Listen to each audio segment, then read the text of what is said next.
ओम जय जय जय नमस्तु नमस्तु नमस्तु नमो हरियंताणं नमो सिद्धाणं नमो हरियाणं नमो ज्ञानं नमो लोये सर्वसावणं मंगलम भगवान वीरो मंगलम गौतमो गणि मंगलम कुंदकुंदाद्यो जैन धर्मोऽस्तु मंगलम सर्वमंगल मांगल्यम सर्वकल्याणकारकं प्रधानं सर्वधर्माणां जैनं जयतु शास्त्रं जैनं जयतु शासनम् नमः समय साराय स्वानुभूत्या च कास्ते चित्स्वभावाय भावाय सर्वभावान्तर्चिदे वन्दितु सर्वसिद्धे धूमचलमणोऽहं गतिं पत्ते वोच्छामि समय पावुडिमुनिमो सुध केवली भणिदामणि।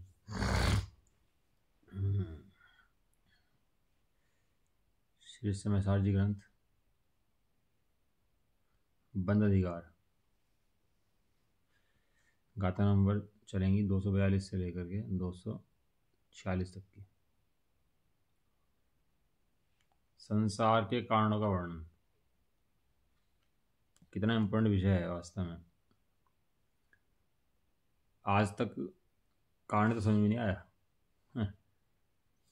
कारण के नाम पर कुछ भी मानता रहा। कारण था कहीं और कार्य कर रहा कहीं और, कैसे हो जाएगा।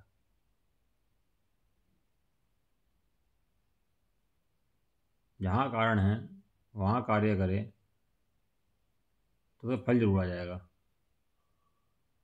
ठीक है, अनादिकाल से हमने बहुत धर्म सुन लिया, बहुत कर लिया, लेकिन जो उपाय वास्तव में हैं उस उपाय का विचार नहीं करा। जो कारण वास्तव में है उस कारण का विचार नहीं करा। आचार्य देव वास्तविक कारण बताते हैं, 5-5 गाथा लिख रहे हैं एक बात के लिए, ये समझ जाए जी किस तरह से ये बात।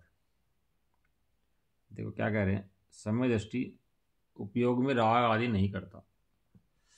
उपयोग का और राग आदि का भेद जान करके राग आदि का स्वामी नहीं होता, इसलिए उसे पूर्वोक्त चेष्टा से बंध नहीं होता, यह कहते हैं। बात यह नहीं कि बाहर में कितना है तुम्हारे पास, बाहर में बहुत वैभव हो, भोग हो, सब हो, तो बात स्वामी बनने की है। तो भिखारी के कटोर में कुछ ना हो और स्वामी मान रहा हो तो बंद कर रहा, अच्छा चक्रवर्ती के पास सब कुछ हो और अपना ना मानता हो तो बंद नहीं कर रहा।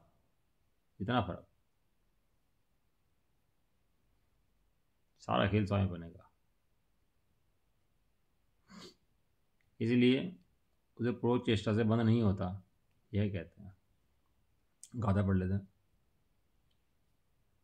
जय पुण्य सोचे वणरो णे सव मही अवणि दे संते रेणु बहुल्य मिठाणे करे संते हिम वायामम छिंददि विंददि यतहा तालितल कैली वंश पिंडियोस चित्ता चित्ताणं करेदि दम्वाण मुघादम उगादं कुर्वन्तस्य तस्णाणाविवेहिं करुणेहिं निच्छण दुचिन्ते जय हूँ किं पच्चयो नरबन्धो जो सो दुणे भावो तम हिणरे तेण तस्रे बंधो निच्छणयो दो विण्ययं न काय चेट्ठाहिं से सायं एवं सम्मादिट्ठी वट्ठन्तो बहुविहेषु जोगेषु करन्तो उहोगे रागादिन लिप्पदीरेण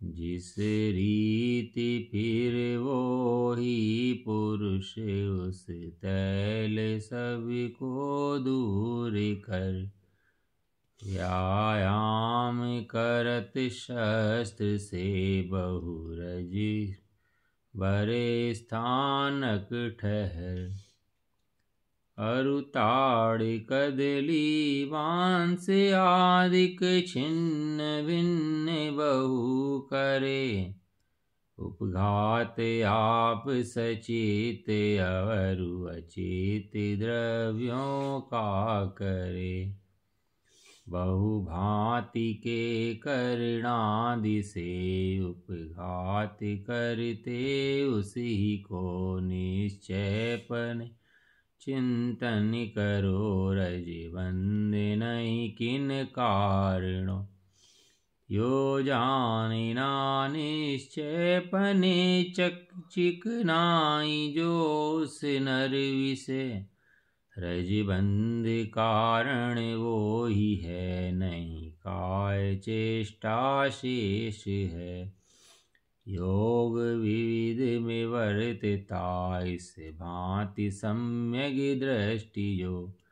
उपयोग में राग आदि ना करे, रज ही नहीं ले पाए जो।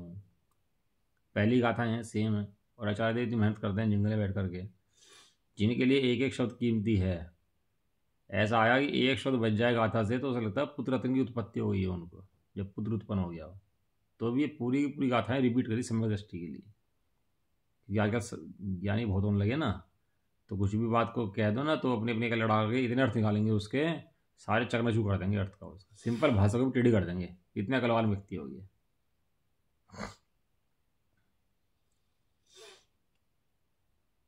हो गया ना, मौसमी के लिए भेजा बच्चे को, मौसमी ले आओ, बच्चा गया जाके मौसमी ले आया। तो वकील साहब थे, उन्हें भेजा मौसमी ले आओ, और वकील साहब जाके बोले एक फल जो हरे रंग का होता है, जिसके अंदर गूदा होता है, जिसके अंदर बीज होते हैं, बीजों के अंदर रस होता है, और वो ऐसा होता है, ऐसा उसका ज्ञान पढ़ा दिया उसको पूरा। और एक शब्द नहीं बोला जा रहा, मौसमी दे दो। कितना सा काम था, या मौसमी दे दे भैया। ऐसी ध्रुव है, इतना अकल लगा रखी है इस ध्रुव के अंदर, सूक्ष्म पर घुसे जा रहा है अंदर, कुछ भी नहीं है। जैसे वो संतरा लाना मौसमी लाना बाजार से आसान है ना बिल्कुल, इस तरह ध्रुव का पकड़ना आसान है बिल्कुल, कोई भारी काम नहीं ध्रुव का पकड़ना, सत्य नहीं, इतने बिल्कुल तरह असल काम है ध्रुव। लेकिन उसके वो लिखा था ना कि वकील लेने चला गया कोई, अब कि वकील वकील उसको ले ले तो क्या बोलेगा, तो वकालत पढ़ाएगा ना उसके अंदर। मैं शपथ लेता हूँ कि यह मौसमी जो है रंग की है, मैं उसे जिसका मेरी मालिकाई अधिकार था, मालिका अधिकार है, अब उसे हस्तांतरित करता हूँ। अब आज से मालिकाई इसकी इसकी है, इसके ऊपर मेरा अधिकार नहीं है, और पूरी हिस्ट्री पढ़ा देगा। लेकिन ये नहीं बोलेगा मौसमी दे दे वो बोलेगा मौसमी वाला भैया, भाई मौसमी वाला बोलेगा, तू मूर्ख है क्या? इतनी सी बात के लिए तो इतना ज्ञान पढ़ा रहा है भी फालतू का बैठा करके। काम क्या करना तेरे तेरे मौसमी चाहिए ना, तो सीधे सीधे कहते मौसमी चाहिए। नहीं, हम पढ़े लिखे आदमी हैं, थोड़ा व्याख्यान नहीं करेंगे तो समझ नहीं आएगा। कहना भैया व्याख्यान के चक्कर में ज़िंदगी चली आएगी और कुछ नहीं होगा, तो ध्रुव पकड़ ले, कुछ नहीं है। तेरा मौसमी चाहिए मौसमी ले जा, तेरा ध्रुव चाहिए ध्रुव ले जा। कौन मना कर रहा है? कोई भारी काम है क्या? कोई यत्न साथ दिया है, रटना पड़ेगा, बहुत मेहनत करनी पड़ेगी। वो सहज साथ दिया है, जय ध्रुव सुना तुरंत कि हाँ भैया मैं ध्रुव हूँ, बस हो गया। क्या है इसके अंदर? और नहर में जा रहे थे, और वो पंडित जी बैठे नहर के अंदर वो नाव चला रहा, और पंडित जी पूछ रहे उसमें वो दो बिहार रहे पंडित जी अपना है, कह रहे हैं हाँ भाई कितने सांस पढ़े? कहने लगा जी मैंने तो कोई सांस नहीं पढ़ा। कहते तेरी जिंदगी गई पानी में। कहने लगा कितना तेरे पढ़ा लिखना आता है? कि कुछ नहीं आता जी। कहना तो ज़िंदगी ख़राब कर दी अपनी, क्या नाविक बना हुआ है तू, कुछ पढ़ता लिखता तो कमाता धमाता कुछ करता, तो क्या ज़िंदगी ख़राब कर दी तुमने अपनी पूरी। वो क्वेश्चन पूछते रहे हैं। थोड़ी देर बाद क्या हुआ, वो तूफान आया तो तूफान आया तो नाव डगमगाने लगी। तो बोला नाविक, वो क्या बोलता उसको, मल्ला, तो बोला कहने लगा जी तैरना आता है? क्या नहीं भाई तैरना तो नहीं आता, पढ़ाई हमने बहुत करी, पढ़ना बहुत सीख लिया, हमने सब काम कर लिया, तो जिंदगी में तैरना नहीं सीखा। तो कहने लगा तो मेरी ज़िंदगी पानी में गई नहीं गई, तुम्हारी ज़िंदगी पानी में जरूर गई, तेरी ज़िंदगी पानी में जरूर गई। और डूब गई, और पंडित जी का ज्ञान काम आएगा कुछ जितने डूबते हुए उसको? अब डूबते में कौन काम आता? भले ही तुझे सबका ज्ञान ना होता, फिर डूबने में तो तैरना ही काम आता भाई साहब।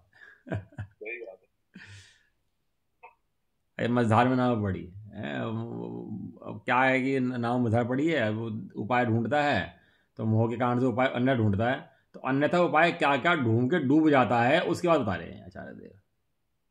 मैंने बहुत त्याग कर लिया, मैं बहुत पढ़ता हूँ। ये त्याग की पढ़ने की मनाही थोड़ा ना है तेरे को, तो ठीक है, लेकिन स्वामी पन्ने का जो बोझ तेरे सिर पर घूमता है ना सारे दिन, इससे तेरा बंद ही चलता रहता है।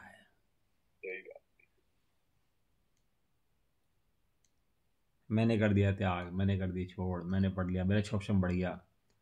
थोड़ा 10-5 आस पड़े ना, क्षोभम बढ़ जाए तो कुछ समझता नहीं फिर किसी को। अगर नाम वाम बढ़ जाए, फॉलोअर व्यूअर बढ़ जाए, भीड़ से लग जाए थोड़ी सी पीछे, तो कुछ समझता नहीं है किसी को उसके बाद फिर। वो भ्रांति दूर कर रहा है चार देव की, तो भैया कहाँ से धर्म समझ रहा है? वो पंडित मंदिर भी आएगा ना और उसके शिष्य विष्य होंगे और पंडित के मंदिर, तो मंदिर में थोड़ा ऐठ गंदा घूमेगा। उसे दिखता है भगवान तेरे से इतने बड़े विराजमान है, वो तो अपनी ऐठ में रहेगा बस। मंदिर के अंदर भी ऐठा घूमेगा अपनी पंडिताई दिखाता फिरेगा, पंडित मानेगा अपना, वो झूठा नहीं वहाँ भी। किसान भगवान दिखा रहे हैं, लघु दिखाना अपने आप को, और तो बस अपने अपने शिष्य जो चिल्ले चपटे हैं उनसे थोड़ा बड़ा देख रहा है अपने आप को बस। वो घमंड चढ़ा रहता है मंदिर के अंदर जाकर भी। मंदिर भगवान के दर्शन पूजा कितने लोग करते हैं बताओ, सम्मान से झुक करके विनय पूर्वक, वास्तव में अंदर से बहुमान पूर्वक उनका स्वरूप विचारते हुए, अपने को लघु विचारते हुए, हे प्रभु आपके सामने मैं क्या लघु प्राणी, मेरे क्या औकात है, आप कितने केवल ज्ञान के धारी, मेरे क्या। तो मंदिर में आते हैं हाथ पीछे बांध के दर्शन कर लेंगे, मोबाइल जेब में रख के दर्शन कर लेंगे, ऐसी बातें करते रहेंगे, समझ ही नहीं आता स्वरूप क्या है जी। ये मोह दृष्टि बड़ी विपरीत है भैया, ये मोह जीव का कल्याण होने देता नहीं है।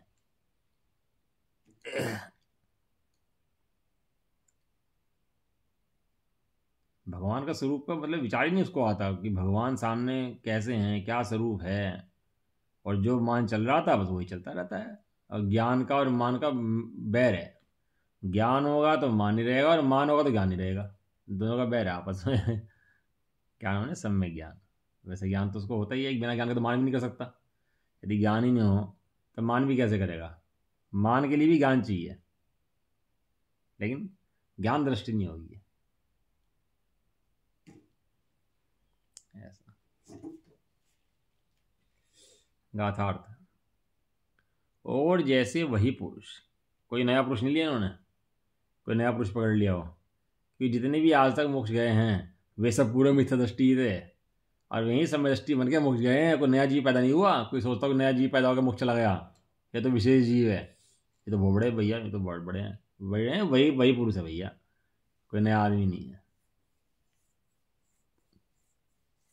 वही पुरुष समस्त तेल आदि स्निग्ध पदार्थों को दूर किए जाने पर, उसने क्या करा, कुछ नहीं करा उसने, दूर वहाँ तक धूल हटाओ, यहाँ से ये शस हटाओ, ये जो चीज़ कटरे फिटरे इन्हें हटाओ, तब बंद रुकेगा। बताओ ऐसा बंद रुकेगा क्या? तो सीता जी रावण के यहाँ बैठी महल के अंदर, तो उन्हें कुशील का बंद नहीं हो रहा, और सारी सामग्री बाहर में कैसी है, और वो मंदोदरी, वो क्या नाम था उसका, सुपनखा, वहाँ जंगल में बैठी, पर भाई मरा पड़ा, गर्दन कटी पड़ी उसके भाई की, और वहाँ पे लक्ष्मण आया और लक्ष्मण के ऊपर आसक्त हो रही हो, और वहाँ वो पूरा खुशी का बंद हो रहा उसको।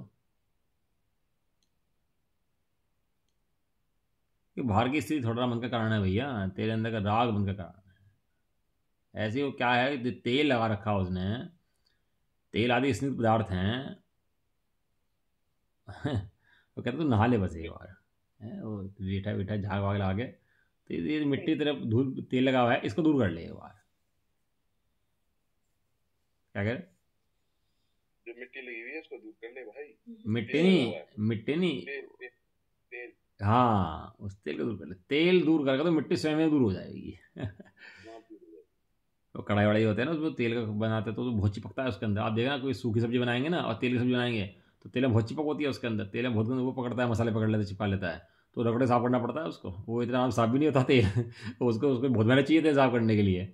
बाकी सूखा बर्तन जो है साफ हो जाए, कोई बात नहीं है, खाली राख से साफ हो जाए, लेकिन उसमें बहुत रगड़ चाहिए साफ करने के लिए। लेकिन मूल कारण तो समझ में आया ना, चलो तेल भी दूर होगा कोई बात नहीं है, तेल लगाया वो भी ठीक है, वो भी ठीक है, लेकिन तू मूल कारण तो पकड़ लेना, मूल कारण है क्या इसका, इसका तेरे उसका बंद का कारण तो पकड़ में आए एक बार, रस्सी तो पकड़ में आए एक बार, रस्सी से गलत पकड़ रखी है, कह रहा है मैं हो गया हो गया। समस्त तेल आदि स्निग्ध पदार्थों को दूर किए जाने पर, अब वो उसने तेल दूर कर दिया सारा, तेल लग रहा था उसके ऊपर वो दूर कर, अब क्या हुआ उसका, देखो क्या कहेंगे, सारी भुलावा दूर कर देंगे, सारा भुलावा दूर कर देंगे इसके अंदर, सारा अभिप्राय की धूल खत्म कर देंगे।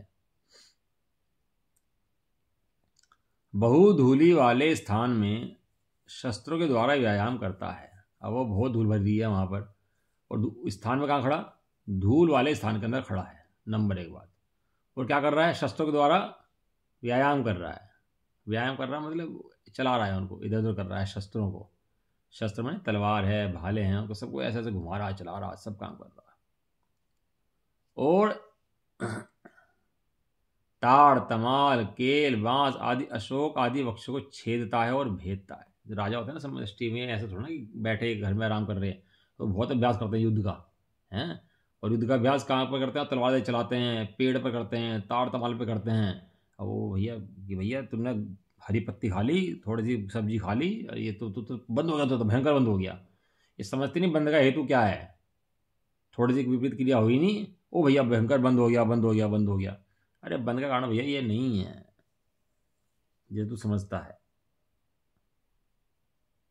भाई साहब तो बहुत खुल के विचार करते हैं इनके अंदर, बहुत स्पष्ट बोलते हैं भाई साहब तो। जिन्हें हम सुनने में हमारा हलक अटक जाता है ना, हलक के अंदर अटक जाता है, उतरता है नीचे। भाई साहब तो ऐसी बातें भी कह देते हैं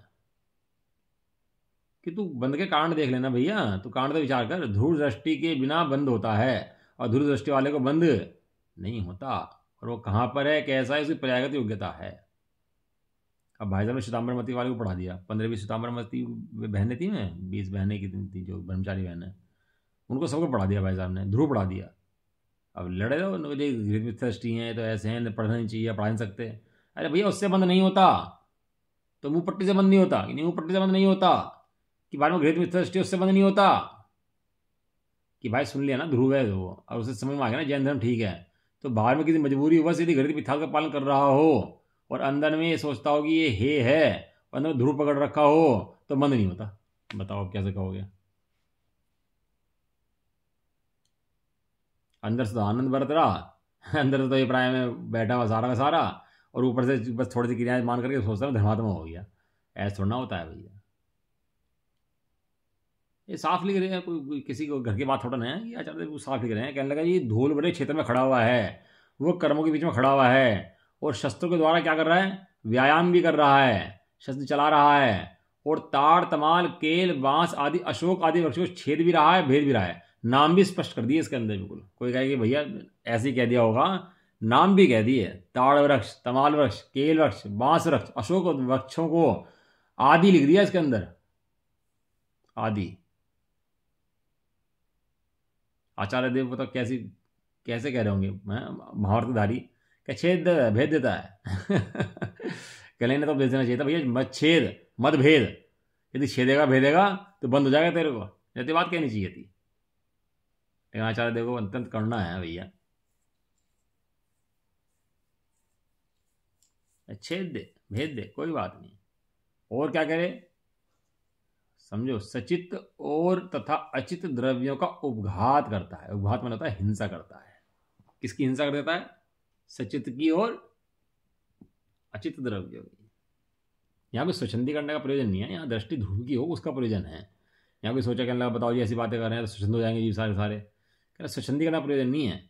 यहाँ पर दृष्टि तेरी सम्यक हो और दृष्टि ध्रुव पर जाए, वो प्रयोजन है। तू सारे काम तो करता है, ध्रुव को नहीं देखता।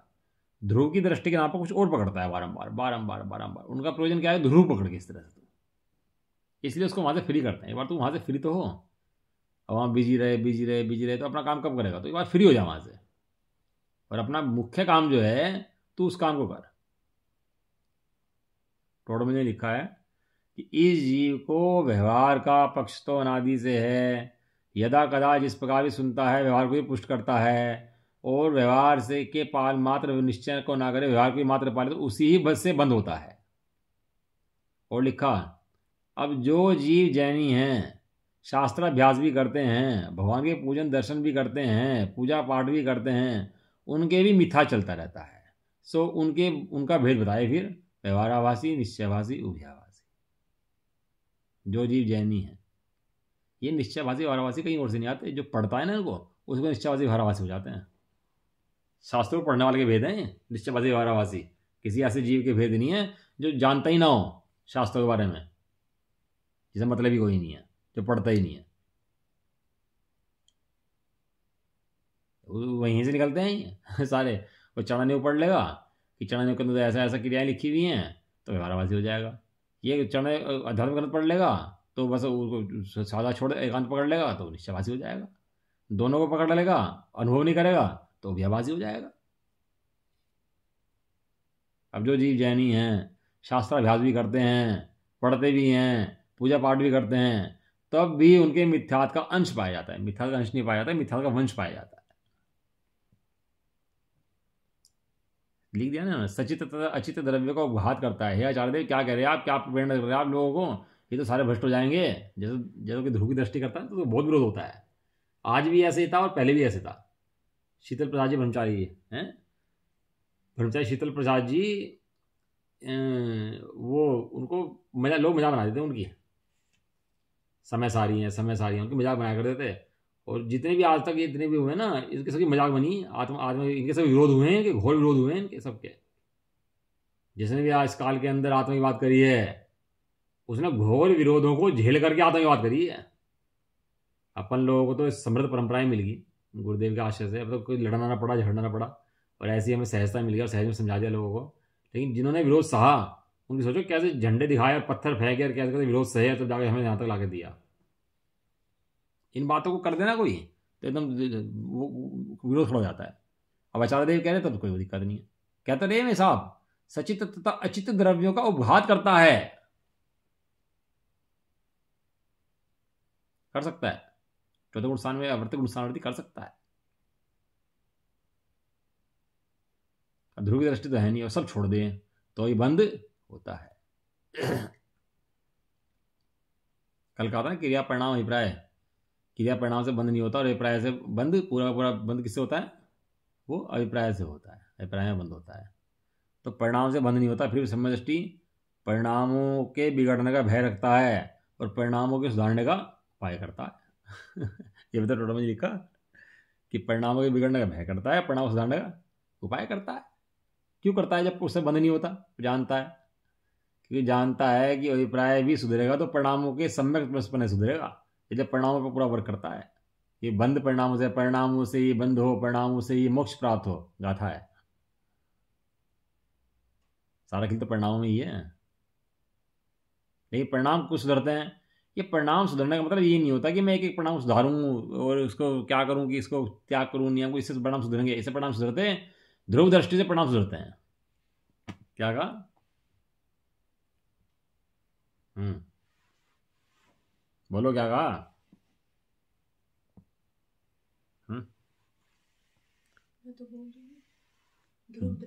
ध्रुव दृष्टि से परिणाम सुधरते हैं। परिणाम सुधरने का मतलब कुछ और नहीं है, परिणामों के पीछे लटके के पड़ जाएं और सुधारने के लिए कुछ भी करें तो उसका नाम परिणाम सुधरना नहीं है। ध्रुव दृष्टि जो करता है तो ये परिणाम सुधर जाते हैं, इसी का नाम परिणाम सुधरना है।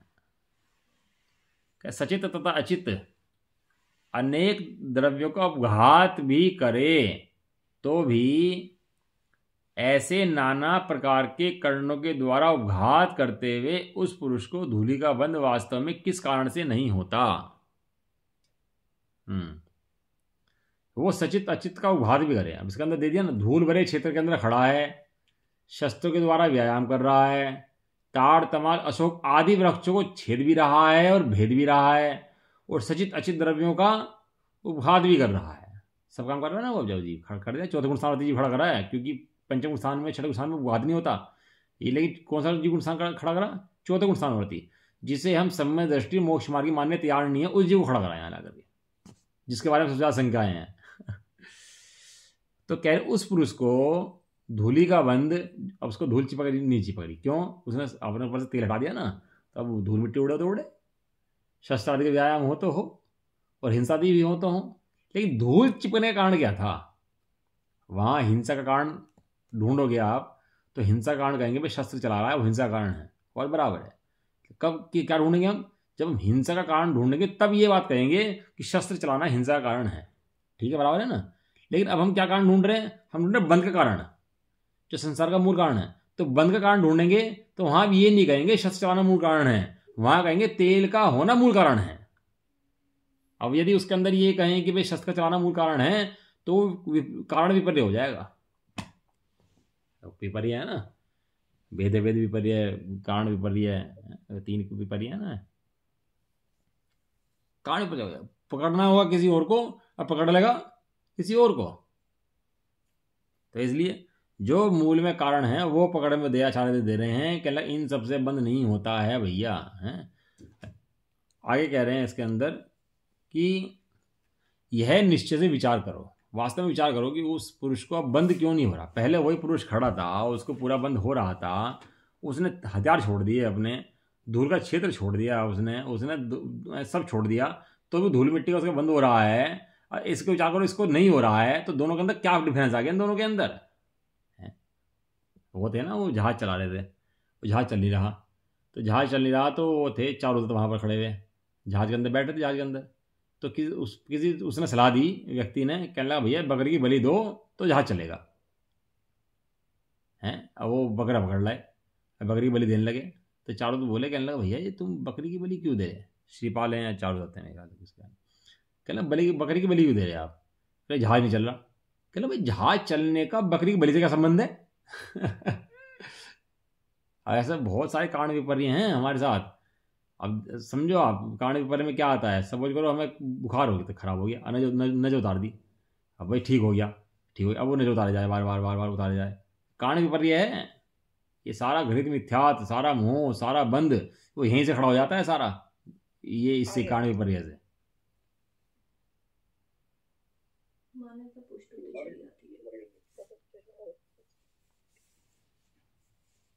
वो कारण कुछ और होगा, कार्य कुछ और, और यहाँ पे यही सबसे ज्यादा जीव व्यवहारवादी यही पाए जाते हैं सारे सारे, यहाँ वास्तविक कारण को पहचानता ही नहीं है। तो निश्चित विचार करो, तो कह रहे उस पुरुष में जो वह तेल आदि की चिकनाई है, उससे उसके धूलि का बंद होना निश्चय से जानना चाहिए। धूल उतरवाएगा, नजर उतरवाएगा, क्या क्या क्या काम करेगा बताओ सुखी होने के लिए? प्रयोजन क्या है? सुख होना। सुख क्यों नहीं हो रहा? प्रयोजन क्या है? सुखी होने का। हो क्यों रहा? क्योंकि कारण विपर्य है। कारण विपरीत है तेरा, जब कारण विपरीत है कार्य तो विपरीत होगा ही होगा। उसके धूलि का बंध होना निश्चित से जानना चाहिए। उस पुरुष में जो है तेल आदि की चिकनाई है, उससे धूलि का बंध निश्चित जानना चाहिए, शेष काय की चेष्टाओं से बंद नहीं होता। इसलिए उस पुरुष में तेल आदि की चिकनाहट का अभाव होने से ही धूलि इत्यादि नहीं चिपकती है। अब विचार ना करे भैया, अब कुछ भी मान ले, कैसे ही मान ले, तो उससे तो लौकिक कार्य नहीं होते, तो पारलौकिक कार्य, ये कैसे हो जाएगा? इसलिए कहा संगी पंचेंद्रिय होना आवश्यक है।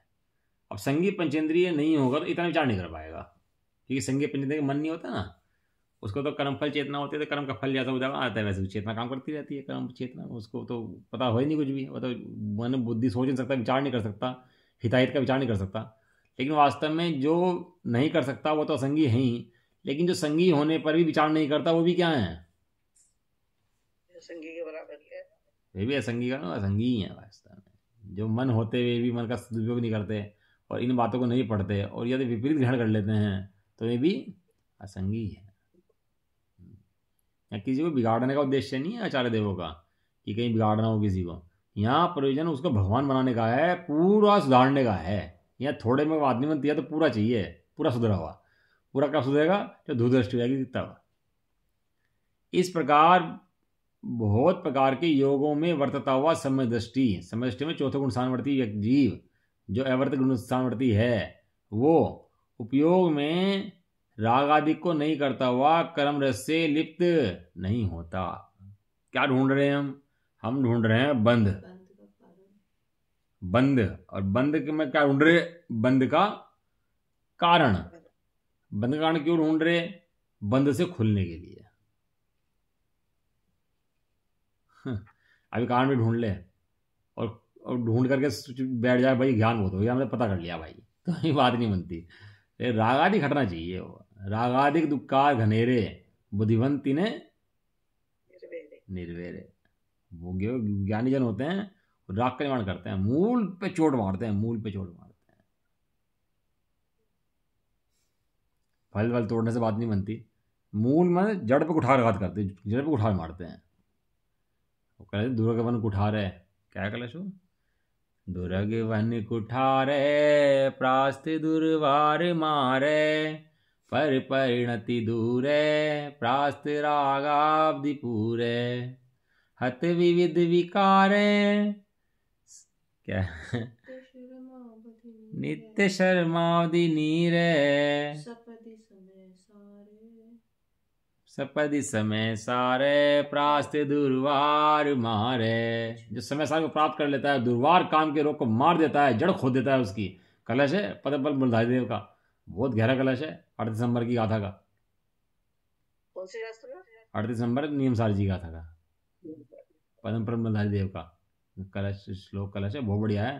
वो जड़ खोद देता है उसकी, मिथ्यात की, मोह की जड़ खोद देता है, उसको खत्म कर देता है उसको जड़ से। अब पत्ते साफ करे, फल साफ करे, हैं पत्ते तोड़ दे सारे सारे, तो बताओ फल आएगा नहीं आएगा उसके ऊपर। वो चाणक्य ने जड़ में क्या करा, मट्ठा घेर दिया जड़ के अंदर, एक कांटा पैर में लग गया उसके, तो उसने जड़ में मट्ठा घेर दिया। वहाँ चंद्रगुप्त जो निकल रहा वहाँ से, कहने लगा यार ये कमाल का आदमी है, इसने जड़ का नाश कर दिया, उसकी जड़ भी नहीं छोड़ी है। ऐसा व्यक्ति चाहिए। तो यहाँ जड़ नाश कर रहे हैं, जड़ का नाश कर रहे हैं, फल नहीं तोड़ रहे, पत्ते नहीं तोड़ रहे, कुछ नहीं कर रहे, क्या कर रहे, जड़ में मट्ठा गिर रहे उसके। ठीक है, जैसे वही पुरुष, वो वाला पुरुष पकड़ लिया इन्होंने। संपूर्ण चिकनाहट को दूर कर देने पर, चिकनाहट उससे दूर कर दी, सारी चिकनाहट दूर कर दी, उसी स्वभाव से ही अत्यंत धूलि से भरी हुई भूमि में वही शस्त्र व्यायाम रूपी कर्म को क्रिया करता हुआ, उन्हीं अनेक प्रकार के कर्णों के द्वारा उन्हीं सचित अचित वस्तु घात करता हुआ धूलि से लिप्त नहीं होता है। वही व्यक्ति है, वही उपकरण है, वही घात कर रहा है, सारी क्रियाएं उसकी एज इट इज हैं। तो ये बंद क्यों नहीं हो रहा उसको?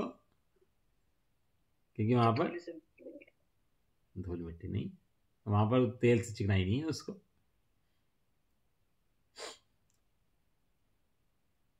वही व्यक्ति है, सारे काम वही कर रहा है, तो भी निर्बंध है वो। व्यापार करता हुआ सम्य दृष्टि, पत्नी बच्चे पालता हुआ सम्य दृष्टि, सारे घर के काम करता हुआ सम्य दृष्टि, राज्य आदि करता हुआ सम्य दृष्टि, गरीब सम्य दृष्टि, सेठ सम्य दृष्टि, तिरंच में सम्य दृष्टि, देव में सम्य दृष्टि, नरक में सम्य दृष्टि, कितने भेद सम्य दृष्टि के। अब कितने काम अलग है सबके, सबके विचार, चिंतन, कार्य, ओहदे प्रणाम सबके भिन्न भिन्न है कि नहीं है। ये सब काम करते हुए भी कह रहे बंद नहीं होता, वो धूल से लिप्त नहीं होता, क्योंकि उसके धूल के लिप्त होने के कारण जो तेल आदि का मर्दन है उसका अभाव है। धूल चिपकने के कारण उसका तेल का मर्दन है। तेल लगा के बैठा भैया, हम तो तपस्या कर रहे हैं भैया, धूल नहीं चिपकने की हमारे, हम तो नमकान पढ़ लिया भैया, अब हम धूल नहीं चिपकने की हमारे को, हम ध्यान कर रहे हैं आत्मा का, ऐसा क्या धूल चिपक जाएगी? चिपकेगी, जरूर चिपकेगी।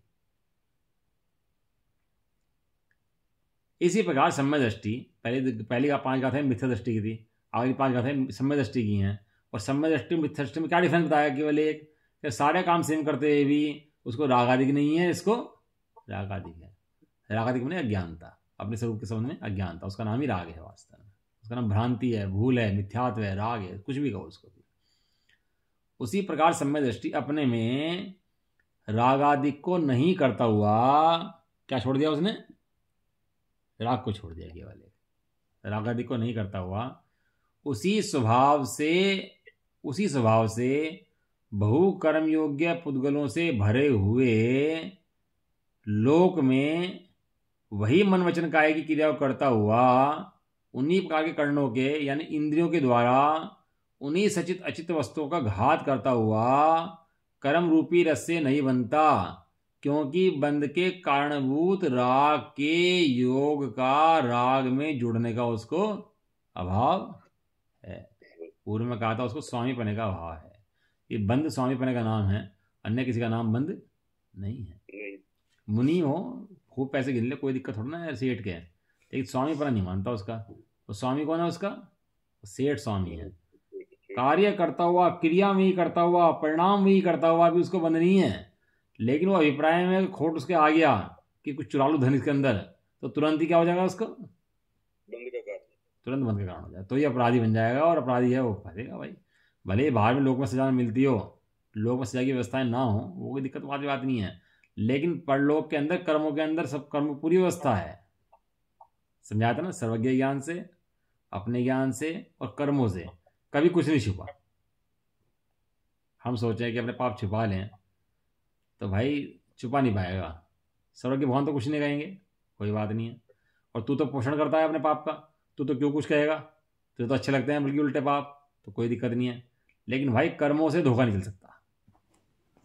कर्मों में धोखा कदाचित बाहर में कानून वानून देखें नहीं देखें, पुलिस पकड़े नहीं पकड़े, वो सब अलग बात है। लेकिन यहाँ तो जैसे ही परिणाम करता है तुरंत बनता है, जैसे ही परिणाम करता है तुरंत बनता है, परिणामों से कर्म तुरंत बन जाता है उसका। अब बाहर भले ही हिंसा ना कर रहा हो, सोचे मैं इसको मार दूंगा, अब परिणाम कर लिया ना तो तुरंत मारने का बंद हो जाता है। बताओ, अब भले मारे ना मारे, यहाँ तो इतनी व्यवस्था है प्राय में तुरंत बंद हो जाता है उसका। इसलिए उसके मूल कारण क्या है, राग के जुड़ने का उसका कारण उसका भाव है। भावार्थ कह रहे हैं सम्यक दृष्टि के पूर्वोक्त सर्व संबंध होने पर भी राग के संबंध का भाव होने से कर्म बंद नहीं होता, इसके समर्थन में पहले कहा जा चुका है। पूरी गाथा इसके अंदर कारण दे दिए, सारे गाथे। भावार्थ लंबा था ना पिछली बार, तो वो सारा भावार्थ यहाँ पर भी लगा लेना चाहिए। बल्कि जयजन छापड़े शॉर्ट में कर दिया काम, आचार्य ने छोट में नहीं करा। आचार्य ने पूरा एक एक वर्णन जंगल में लिखा, पूरा एक एक भाषा लिखी है उसकी, है ना। ऐसे बंद का अगर कलश रूप आगे कहते हैं, एक कलश पढ़ लेते हैं इसका ना श्लोक, 3 कलश है ना, एक कलश पढ़ लेते हैं, 3 कलश।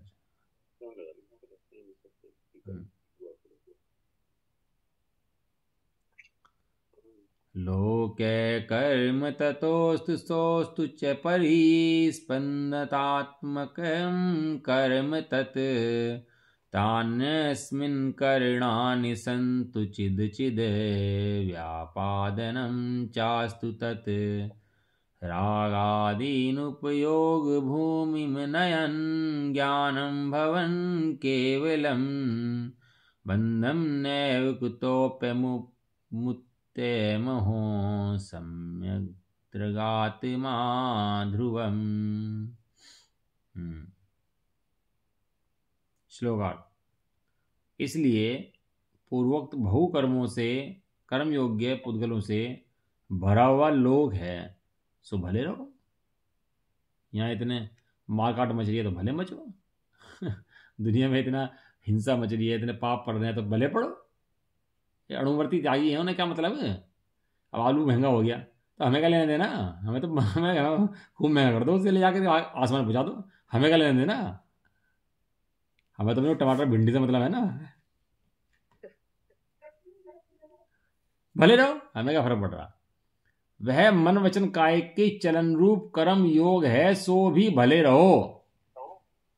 कितना निर्भर कर रहे बताओ जीवों को, भले रहो, क्या फर्क पड़ता है, रह जा।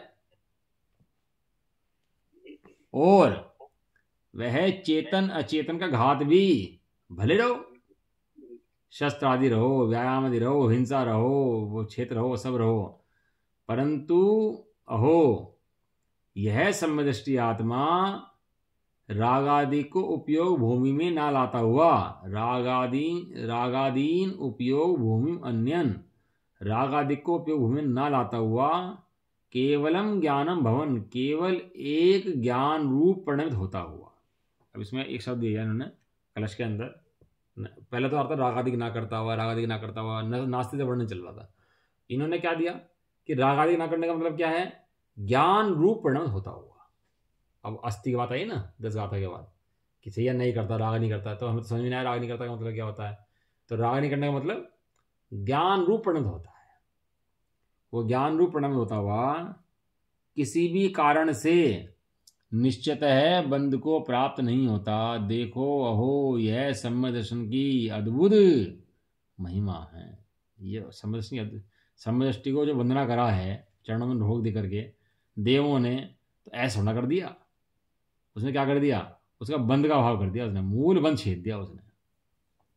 भावार्थ, यहाँ सम्यक दृष्टि की अद्भुत महिमा बताई है। और यह भी कहा है कि लोक योग करण चैतन्य अचैतन्य का भाव, 4 चीज ली। लोक भरा हो, योग हो रहा हो, इंद्रिया पड़ी हो, चैतन्य चैतन्य घात हो रहा हो, वे बंध के कारण नहीं है। इसका अर्थ यह नहीं है कि परजीव की हिंसा से बंध का होना नहीं कहा, इसलिए स्वच्छंद होकर हिंसा करनी, ऐसा कारण नहीं दिया यहाँ पर कि तू स्वच्छंद होकर बंद नहीं होता तो हिंसा करनी शुरू कर दे, ऐसा इसका अर्थ नहीं है। करण का मतलब क्या, करण करण में इंद्रियां, इंद्रियों का प्रयोग। इसका अर्थ यह नहीं कि तू परजीव की हिंसा करके शुरू कर दे, सोचे मुझे बंद नहीं हो रहा, इसका मतलब ऐसे ही है। किंतु यहाँ यह आशय है कि अबुद्धि पूर्वक कदाचित परजीव का घात भी हो जाए तो उससे ही बंद नहीं होता। यथा योग्य गुणस्थान प्रमाण, हिंसा भी हो जाए, विरोधी हिंसा हो जाए, आरंभ भी हो जाए, उद्योगी हो जाए, तो उससे बंध नहीं होता। किंतु जहाँ बुद्धिपूर्वक जीव को मारने के भाव होंगे वहाँ अपने उपयोग में राग आदि का अस्तित्व होगा और उसे वहाँ हिंसाजन्य बंध भी होगा ही। या जहाँ हिंसा आदि स्वच्छंद हैं, होगा बढ़त रहा है, वहाँ उपयोग में पहले राग आदि करेगा ना, तभी तो हिंसा होगी। तो हिंसा कैसे हो सकती? तीव्र हिंसा आदि तीव्र राग में होती है, मंद राग में हिंसा होती नहीं है।